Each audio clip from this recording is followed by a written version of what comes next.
Hi everyone, we're in the tool room and I'm demoing our new three-phase power fail alarm. So this is just a prototype and we're going to take you through it.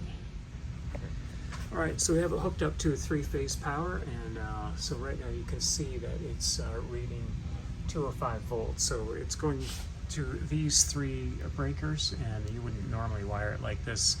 But just for test purposes, so I'm going to just flip one of the three phases and we'll see what happens. So there we see there's a little bit of a delay, which I've set, and there's the power fail alarm. And that's a pretty loud alarm, so we're going to silence it like this. That buzzer will come back in 30 minutes if you want. If you don't want, then you can change that right here. These jumpers is how you change that. And basically the setting, so we have 104 volts between phase B and C. You've got your incoming line 1, 2, 3.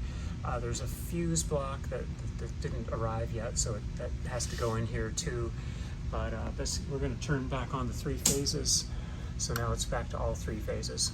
And if you want to examine, which the voltage on each phase, here we have 209 volts.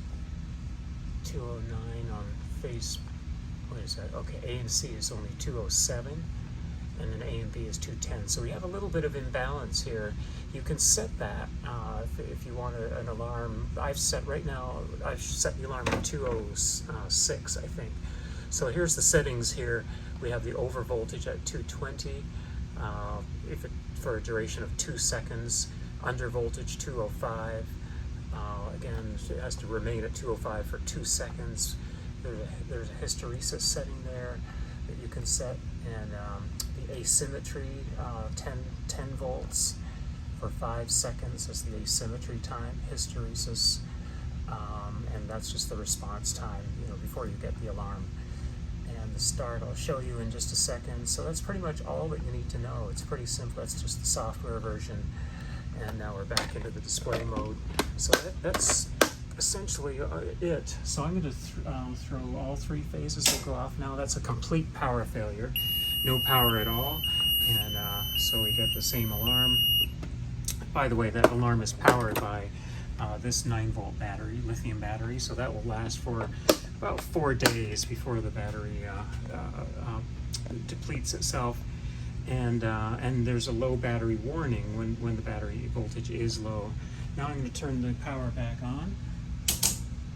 And here's our start time that I was talking about. It's a 10-second start time before it kind of makes up its mind if the power's, how to interpret the power. So now it's saying 210 volts on phase AB. So that's a quick overview of the power of the power monitor. That's a quick overview of the power monitor.